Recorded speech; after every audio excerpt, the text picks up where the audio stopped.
How to add a bio on Snapchat, step-by-step guide. Want to add a bio on Snapchat to personalize your profile? It's super easy. Just follow these simple steps. 1. Open Snapchat. Launch your Snapchat app on your phone. 2. Go to your profile. Tap on your profile icon in the upper left corner.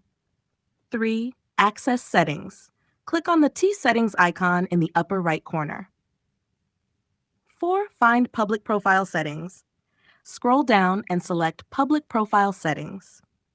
5. Edit your bio. Tap on Edit Profile, and here you'll see the option to add or change your bio. You can write anything you like in your bio as long as it follows community guidelines. If you already have a bio, you can remove it and add a new one anytime. And that's it. You've successfully added a bio to your Snapchat profile. If you found this helpful or have any questions, drop a comment below. Thanks for watching.